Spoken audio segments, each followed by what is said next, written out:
Lower amplification means it's going to be darker. Okay. All of our images are affected to the same degree of brightness, right? So just look at our diaphragm. It's brighter than it is right here. It's still bright on both images, but it's amplified to the same degree. Okay? It's not making it brighter just because it's brighter when it's lower.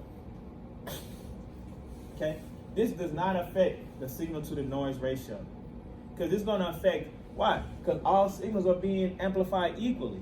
So even if I have contamination and meaningless information, it's going to amplify that meaningless information to the same degree that is amplified my signal.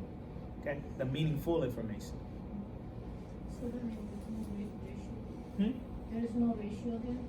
It's not going to change that. When I change my receiver gain, it's not going to affect the signal to noise ratio, because it's going to amplify the signal as much as it amplifies the noise. Okay? We already know it's adjustable because we use it every day. Right? That's an adjustable function on the button right there. 2D. It's adjustable on the machine. Receiver gain. All right? Again, amplification alone cannot make an image of uniform brightness from top to bottom. Okay? So again, that image right there is bright at the top, dark at the bottom, right? This is the only thing I can do to adjust my TGCs to make this image, and it's not even doing it then, to make this image uniform from top to bottom. All I can do is effectively adjust my TGCs to make that image uniform. Amplification won't do that, because it's going to affect all signals the same way, just like transducer output. All right. So, amplification has units and typical values. Typical values in decibels. Decibels is a comparison, right? We talk about that. It's on a logarithmic scale. It's a relative number. It's not exact, right? So it's a comparison between the final signal being meaning the last signal amplified before it's displayed, and the initial signal, meaning the initial signal that came from the beamformer to the receiver itself.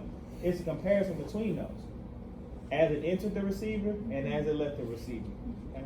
That's how amplification is being measured, okay? In decibels. All right. Its typical values range from 60 to 100 decibels.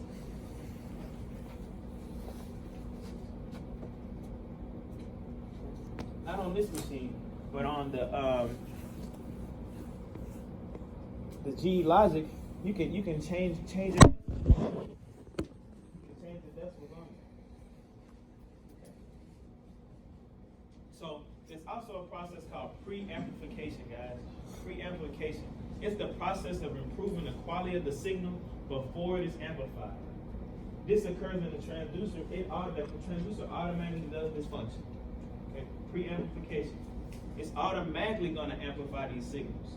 Okay, it's designed to prevent electric noise from contaminating the tiny electrical signals created by the PCT reception. Because we know our signals are going to come back minuscule, right? They're going to come back super small. Okay, so the transducer is going to pre-amplify those signals before it gets back to the beamformer, before it goes to the receiver. Okay? Most important, I want you guys to know pre-amplification happens within the transducer itself. Alright? So this happens if the person inside the transducer, not in the machine. Exactly. That's what I want you to know about pre-amplification. Pre-amplification. Got it. We're good on amplification. What's the synonym for amplification? Receiver gain. How does it affect my signals? Equally and identically. Equally and identically. Hold on. Okay. So let's talk about compensation. The second receiver function is compensation. You guys know this button, this too, because you use it all the time. What is that? TGCs. That's what compensation is. Remember I told you I'm going to show you every button on this machine. So we know that naturally as the sound travels, it's going to weaken or attenuate, right? Okay? Compensation is the part of the receiver that corrects for that attenuation. Right? Because when we use our TGCs, we're changing our intensity at different depths, right? Because we usually have it curved down at the bottom more toward the brighter side, right? Because as the sound travels, it's not going to be as strong as it is in the near field compared to the far field. All right? So deep reflectors are darker than the shallow reflectors. So we need this TGC in order to even out our image. All right? So that's what compensation is. Compensation is the TGC. Okay? It has synonyms besides TGC, guys. Also, TGC is known as time gain compensation. It's also known as depth gain compensation, or DGC, also known as swept gain. Okay? So it has three synonyms associated with the compensation piece.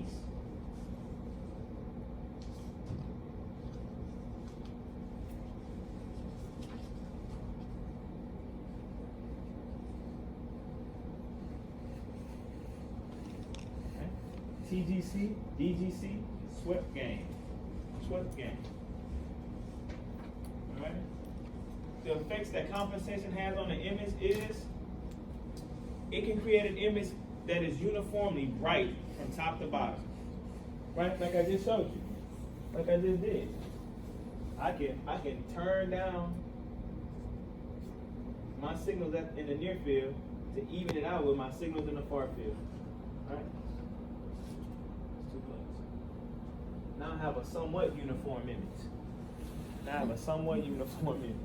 But that's the purpose of TGC, is be able to control the brightness of our image at different depths. Alright?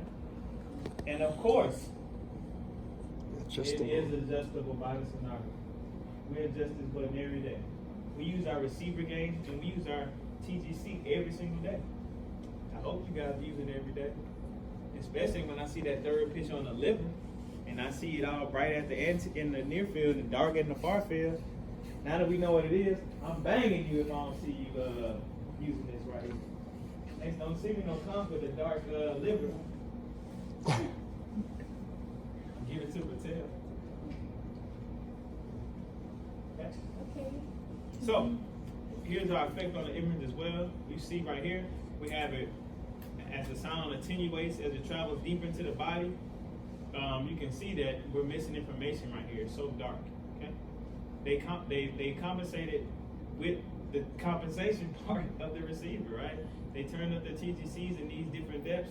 Now this liver is of uniform brightness. Okay.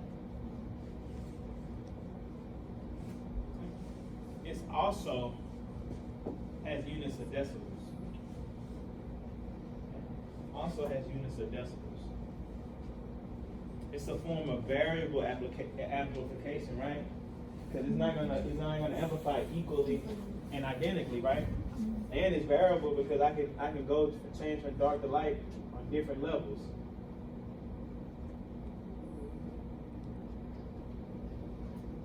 Okay. So that means it's variable amplification.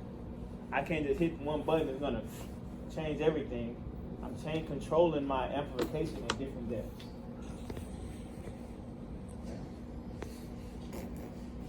So let's talk about the anatomy of the TGC curve. Okay. So the x-axis of the TGC is actually controlling the amount of compensation. When it's on the far left, it's going to be darker, right? When it's on the far right, it's going to be brighter. Okay. So that's what the x-axis does. Okay? The y-axis is actually the depth of the reflector. The top of this is going to be the near field. The bottom is going to be the far field. Okay? So know what the x and y axes are when we're talking about the TGCs. Yes, ma'am. Can you show us the shape itself, like by the way you're moving it? Is that what you mean? Mm-hmm. So I have it. We always start with it kind of somewhere in the middle, right? Mm-hmm. So when I move my TGCs to the left, that's the x-axis, right? The x-axis is this way. All of them. All of them. Okay. The x-axis is this way on the machine. The y-axis is up and down. Okay? So when I turn my TGCs to the left, I'm going to decrease my amplification at different depths. Okay? When I bring it all the way to the right, I'm amplifying all of my signals Right.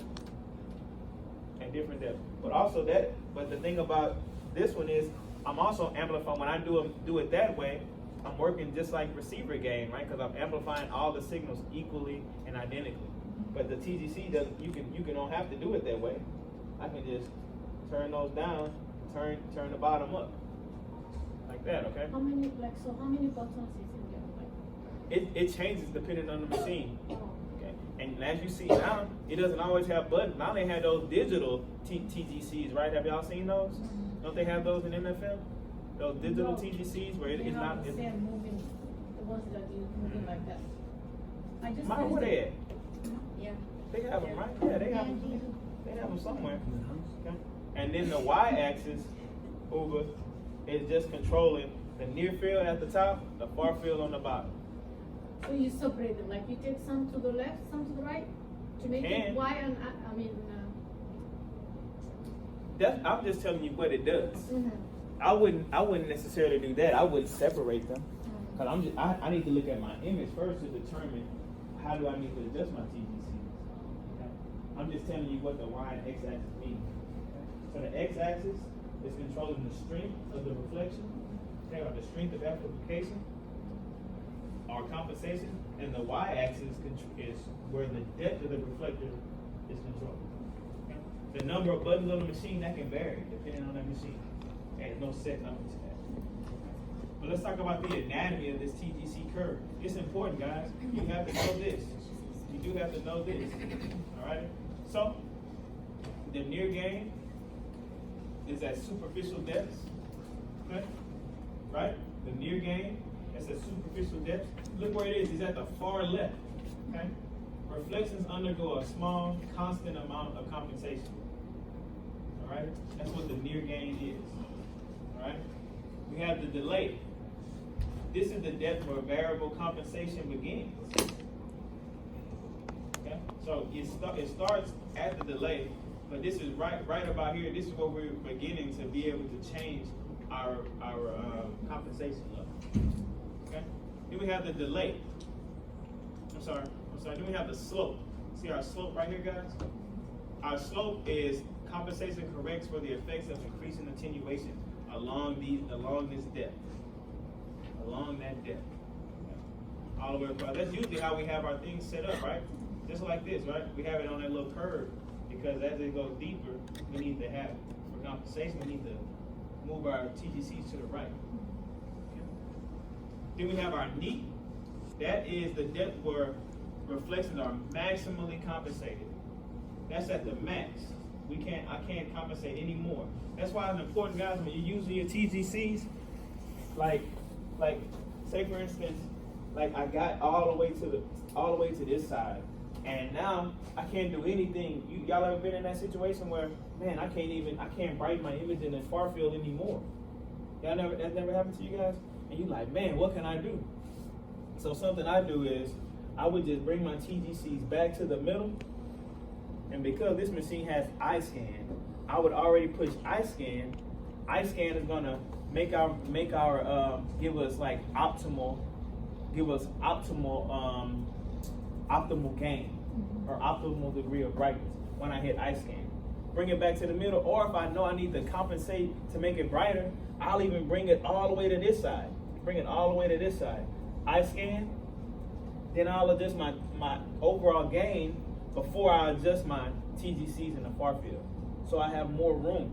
Because once you run out of room on the TGC, there's nothing you can do except what I'm telling you right now. So use your receiver gain first, get it to the brightness you need it, because I